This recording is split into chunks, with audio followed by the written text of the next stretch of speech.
다음 소식입니다. 코로나19 신규 확진자가 어제는 조금 줄어든 340여 명으로 발표됐는데 300명대나 400명대나 지금으로서는 큰 의미가 없는 차이입니다.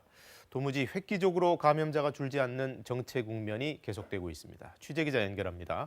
우한솔 기자, 먼저 환자 통계부터 정리해 주시죠. 네, 어제 0시 기준 코로나19 신규 확진자는 346명입니다. 이 가운데 국내 발생은 335명, 해외 유입은 11명입니다. 국내 발생 사례를 지역별로 보면 서울 97명, 경기 128명, 인천 15명 등으로 나타났습니다.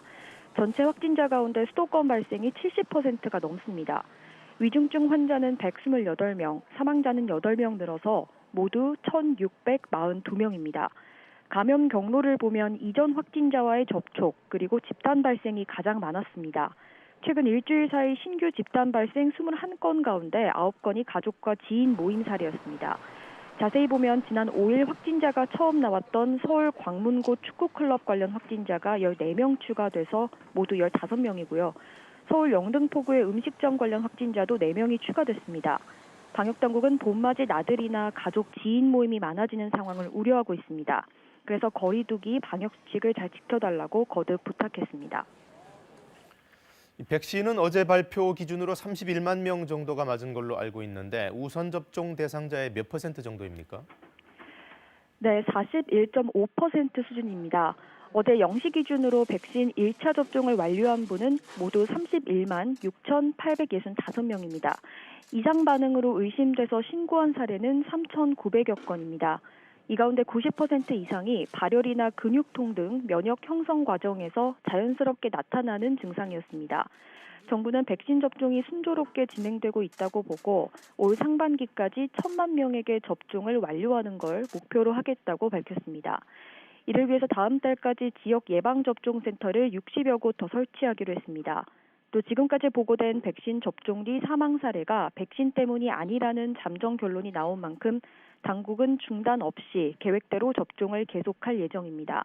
또 백신을 맞고 난 뒤 열이 나서 불편하다면 타이레놀 같은 해열제를 복용해도 좋지만 접종 전 복용은 면역 저하 가능성이 있기 때문에 권하지 않는다고 설명했습니다.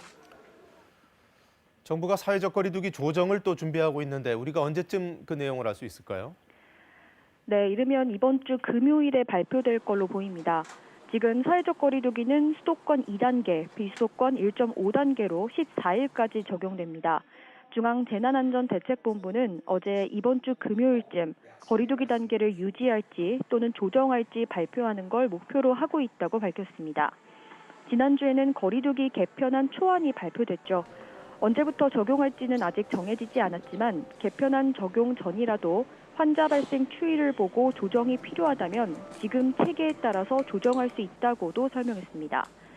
집합금지와 영업 제한으로 피해를 본 노래 연습장이나 유흥주점, 또 식당 등에 대해선 정부가 지방소득세 납부 기한을 석 달 연장하기로 했습니다. 또 오늘부터는 개정된 감염병 예방법이 시행됩니다.